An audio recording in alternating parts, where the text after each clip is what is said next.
Hello everyone. आज का हमारा नेक्स्ट क्वेश्चन है एटम्स के ऊपर। Name the spectral series for a hydrogen atom which lies in the visible region. Find the ratio of maximum to minimum wavelength of this series. इस question में क्या बोला जा रहा है कि एक हाइड्रोजन एटम है, उसकी स्पेक्ट्रल सीरीज बनती है, ठीक है, किस रीजन के अंदर? विजिबल रीजन के अंदर। हमें क्या निकालना है? हमें रेशियो निकालना है मैक्सिमम से मिनिमम वेवलेंथ का, ठीक है, सीरीज का। सबसे पहले हमें पता होना चाहिए कि हाइड्रोजन एटम की सीरीज कैसे बनती है और किस स्पेक्ट्रम के अंदर आती है। उसके लिए हमें क्या करना पड़ेगा? पहले इस टॉपिक के बारे में थोड़ा पता होना चाहिए, जैसे कि एमिशन स्पेक्ट्रम। अब एमिशन स्पेक्ट्रम क्या होता है? सबसे पहले फर्स्ट ऑफ ऑल आपको स्पेक्ट्रम के बारे में पता होना चाहिए कि हाइड्रोजन एटम का स्पेक्ट्रम कैसे बनता है। इस टॉपिक में एक बात का ध्यान रखना है कि स्पेक्ट्रम कब बनता है? जब हमारे पास एनर्जी लेवल चेंज होते हैं, एनर्जी चेंज होती है किसी भी एटम की। अपर लेवल से वो लोअर लेवल में आ रहा है कोई भी हाइड्रोजन एटम, ठीक है, या फिर लोअर से अपर में जा रहा है। तो हमारे पास स्पेक्ट्रम होते हैं दो टाइप के। एक होता है अब्जॉर्प्शन स्पेक्ट्रम, सेकंड होता है एमिशन स्पेक्ट्रम। अभी इस सीरीज के बारे में हम पढ़ेंगे एमिशन स्पेक्ट्रम के बारे में, ठीक है। जब कोई भी एटम अपर से लोअर लेवल पे आता है तो उसका एनर्जी गैप कितना होता है? उस लेवल का अपर माइनस लोअर की एनर्जी, यानी कि एच न्यू, ठीक है। वी की वैल्यू क्या होती है? न्यू की वैल्यू यानी कि frequency c by lambda. Okay, upper level की एनर्जी कैसे लिखते हैं हम? जैसे मैंने पिछले क्वेश्चन में आपको बताया था, -13.6 जेड का स्क्वायर बाई एन का स्क्वायर हाइड्रोजन एटम की एनर्जी होती है। वो हमारी न्यूमेरिकल वैल्यू है, लेकिन वो आई कहाँ से है? वो आई है इस फॉर्मूले से, -r infinity h c z का स्क्वायर बाई एन अपर का square minus r infinity h c z का स्क्वायर बाई एन लोअर का स्क्वायर। अपर लेवल की ये एनर्जी होती है, लोअर वैल्यू की ये एनर्जी होती है, ठीक है, एनर्जी लेवल। r इन्फिनिटी क्या होता है? यहाँ पे रेडबर कांस्टेंट, ठीक है, h Planck constant, c speed of light, z atomic number, ये अपर लेवल, ठीक है, इस टाइप से, ठीक है। अब देखो यहाँ से कट कर देते हैं, जो वैल्यू हमारी कॉमन आ रही है, 1/λ r इन्फिनिटी जेड का स्केयर 1/nl का स्केयर -1 एन अपर का स्केयर। ये क्या फॉर्मूला बन जाता है? Rydberg formula. This formula is very very important. तो हम जानते हैं कि अपर लेवल हमेशा हमारा बड़ा होता है as compare to lower level से, ठीक है। एन लोअर वैल्यू की वैल्यू 1 2 3 4 से स्टार्ट करेंगे, 0 से स्टार्ट कभी नहीं करते, ठीक है, 1 से स्टार्ट करनी है। जैसे फर्स्ट सीरीज बनाते हैं हम Lyman series, this is very important, Lyman series. Next क्या है? बाल्मर सीरीज, ठीक है, इस टाइप से 5 सीरीज आती है हाइड्रोजन एटम की एमिशन स्पेक्ट्रम के अंदर। जैसे हम यहाँ पे एन लोअर की वैल्यू 1 पुट करेंगे, एन अपर की value 2 3 4 up to infinity put कर सकते हैं, ठीक है, इस बात का ध्यान रखना है। जैसे वहाँ पे हम अगर लाइमन की बात करें, लाइमर की बात करें, तो आर इन्फिनिटी जेड का स्केयर 1/n लोअर का स्केयर -1 एन अपर का स्केयर, यहाँ हम वैल्यू पुट करते हैं 1 का स्केयर, इस टाइप से, ठीक है। तो जैसे हमारे पास फर्स्ट लाइन कैसे आएगी लाइमर सीरीज की? जैसे 12 15 आर्मस्ट्रॉन्ग, बहुत ही इंपॉर्टेंट है ये, वैसे भी लर्न होनी चाहिए, कैलकुलेशन के अकॉर्डिंग कर सकते हैं इसको, ठीक है। जैसे हम यहाँ पे क्या करेंगे, यहाँ पे 1 पुट किया है, एन अपर की वैल्यू 2 पुट करके देखो, और आर इन्फिनिटी की वैल्यू क्या है? रेडबर कांस्टेंट। रेडबर कांस्टेंट का मतलब क्या है? इसकी वैल्यू क्या होती है? न्यूमेरिकल 1.097 इंटू 10⁻7 बाई मीटर, ठीक है। जेड एटॉमिक नंबर होता है हाइड्रोजन एटम, यानी कि 1। कैलकुलेशन करेंगे तो 12 15 आर्मस्ट्रॉन्ग ये वैल्यू आ जाती है। उसके बाद नेक्स्ट, अगर हम एन अपर की वैल्यू इन्फिनिटी पुट करते हैं, उसको बोलते हैं सीरीज लिमिट, ठीक है।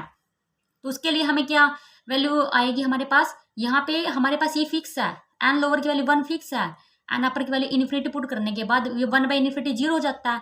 तो हमारे पास जो इन्फिनिटी के लिए वेवलेंथ आएगी लाइमर सीरीज के लिए 912 आर्मस्ट्रॉन्ग, यानी कि वो किसके अंदर आएगी, किस रेंज के अंदर आएगी? यूवी, अल्ट्रा वायलेट, ठीक है, this is very important. Okay, उससे नेक्स्ट चलते हैं बाल्मर सीरीज पे। बाल्मर सीरीज कैसे? एन लोअर की वैल्यू हम क्या करेंगे? 2, एन अपर की वैल्यू 3 4 5 से चलेगा, ठीक है। इस फॉर्मूले के जैसे वही रेडबर फॉर्मूला है उसके अंदर वैल्यू पुट कर देते हैं। देन फर्स्ट हमारी बाल्मर सीरीज की मिनिमम वैल्यू कैसे आएगी? मिनिमम का मतलब है एन अपर की वैल्यू इन्फिनिटी पुट करो 3646 Armstrong, this is very important, ये वैसे भी लर्न होना चाहिए ये वैल्यू भी। अगर हम फर्स्ट की बात करते हैं बाल्मर सीरीज में, ठीक है, अगर हम क्या करते हैं, इसकी वैल्यू को फिक्स कर देते हैं, ठीक है। एन अपर की वैल्यू क्या पुट करेंगे यहाँ पे?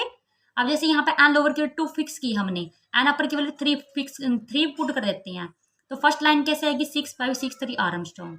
देन क्या करेंगे, एन लोअर की वैल्यू 2 फिक्स कर देते हैं, वही 2 फिक्स ही रहेगा, एन अपर की वैल्यू 4 पुट कर देते हैं। सेकंड सीरीज क्या आ जाएगी? 4861 angstrom, this is very important, ठीक है, for for view exam. Okay, then हम क्या करते हैं, ये बाल्मर सीरीज की वैल्यू तीनों आ गई। जैसे कैसे, ये एन अपर की वैल्यू एंड देन ये फर्स्ट लाइन्स, ये सेकंड लाइन्स, ठीक है।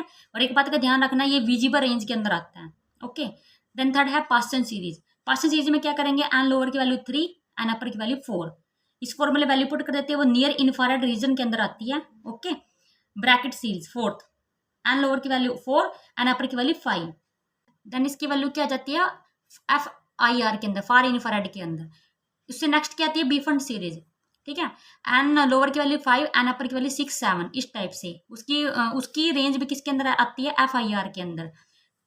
तो इस टाइप से स्पेक्ट्रम बनता है, एमिशन स्पेक्ट्रम। ये देखो ध्यान से, एमिशन स्पेक्ट्रम बनता है, ये देखो हाइड्रोजन एटम का, और 5 सीरीज बनती है इसके अंदर एमिशन स्पेक्ट्रम के अंदर, ठीक है, इस टाइप से। This is very important. अब चलते हैं हम अपने क्वेश्चन के ऊपर। अब देखो क्वेश्चन के अंदर क्या, कौन सी रेंज बोली गई है, विजिबल रीजन, ठीक है। विजिबल रीजन किस रेंज में आया था हमारा, बाल्मर सीरीज के अंदर, सबसे पहले बाल्मर सीरीज, ठीक है। तो इसका मतलब क्या हुआ, हमें इस क्वेश्चन में जितने भी फॉर्मूले, जितना भी कुछ कंसेप्ट यूज करना है, वो बाल्मर सीरीज का कंसेप्ट यूज करना है। अब देखो, अगर आपको डायरेक्ट वैल्यू पुट करनी है, डायरेक्ट वैल्यू पुट कर सकते हो। अभी मैंने टॉपिक में समझाया आपको कि मैक्सिमम कितनी वैल्यू आई थी बाल्मर की, ठीक है, यानी कि लैम्बडा मैक्सिमम की वैल्यू कितनी आई थी, 6563 आर्मस्ट्रॉन्ग। और लैम्बडा मिनिमम की वैल्यू कितनी आई थी हमारी, 3646 आर्मस्ट्रॉन्ग, ठीक है, मिनिमम के लिए। और सीरीज लिमिट के लिए इन्फिनिटी वाला अलग था कंसेप्ट, ठीक है। दोनों को डिवाइड करिए। सबसे पहले एक ये आपको डायरेक्ट करके दिखा रही हूँ मैं, उसके बाद कैलकुलेशन वाला भी कर सकते हैं। दोनों को डिवाइड कीजिए, 6563 आर्मस्ट्रॉन्ग डिवाइड बाई 3646 आर्मस्ट्रॉन्ग। दोनों को डिवाइड कीजिए 1.80 मीटर। ये नियर अबाउट आंसर आएगा इसका वेवलेंथ का, ठीक है। ये मैंने डायरेक्ट कर दिया कंसेप्ट वाइज। अगर इसको वैल्यू पुट करके दिखाना तो किसी और मेथड से भी कर सकते हैं, जैसे सेकंड, कैसे, कैलकुलेशन के अकॉर्डिंग, पूरी कैलकुलेशन। ये तो हमारे माइंड में मेमोरी थी कि हमें याद होना चाहिए ये चीज, 6563 3646 इस टाइप से। कैलकुलेशन के अकॉर्डिंग देखो, मैक्सिमम हमारे पास वेवलेंथ कैसे आती है बाल्मर सीरीज में, एन लोअर की वैल्यू 2, एन अपर की वैल्यू 3, ठीक है। मिनिमम के लिए एन लोअर की वैल्यू 2 हमारी फिक्स है, एन अपर की वैल्यू कितनी होगी, इन्फिनिटी। तो इसके लिए फॉर्मूला बताओ, 1/लैम्बडा मैक्सिमम इक्वल टू आर 1/2 का स्क्वायर माइनस 1/3 का स्क्वायर, ठीक है। कैलकुलेशन कीजिए, लैम्बडा मैक्सिमम की वैल्यू हमारे पास कितनी आएगी, 36 डिवाइड बाई 5 आर, ठीक है। आर यहाँ पे क्या है, रेडबर्ग कांस्टेंट। आर की वैल्यू क्या आएगी, 1.097 into 10⁻7 divide by metre. Okay, lambda minimum भी इसी टाइप से आ जाता है। आर जैसे हम कैसे करते हैं, 1/लैम्बडा मिनिमम, सबसे पहले आर 1/2 का स्क्वायर माइनस, यहाँ पे 3 की बजाय क्या आएगा, इन्फिनिटी का स्क्वायर, 1/लैम्बडा minimum equal to R Rydberg constant 1/4, ये 0 हो जाता है, ठीक है। इसको उल्टा कीजिए, लैम्बडा मिनिमम की वैल्यू क्या आएगी, लैम्बडा मिनिमम की वैल्यू 1/लैम्बडा मिनिमम है, ये लैम्बडा मिनिमम की वैल्यू क्या आएगी, 4/r, ठीक है। अब डिवाइड कीजिए इन दोनों को, lambda maximum divide by lambda minimum, ठीक है। लैम्बडा मैक्सिमम की वैल्यू कितनी आई थी, 36 divide by 5r divide by 4/r, R से R cancel, 36 divide by 5 into 4, ठीक है। इसको कैलकुलेट कीजिए थोड़ा, कितना आंसर होएगा, 1.8 के नियर अबाउट। ओके, ये lambda maximum divide by lambda minimum की रेंज, वेवलेंथ लैम्बडा मैक्सिमम और लैम्बडा मिनिमम का रेशो 1.8 मीटर आ रहा है, ठीक है। तो देखो वेवलेंथ हमारी मीटर में होती है, नैनोमीटर के अंदर होती है।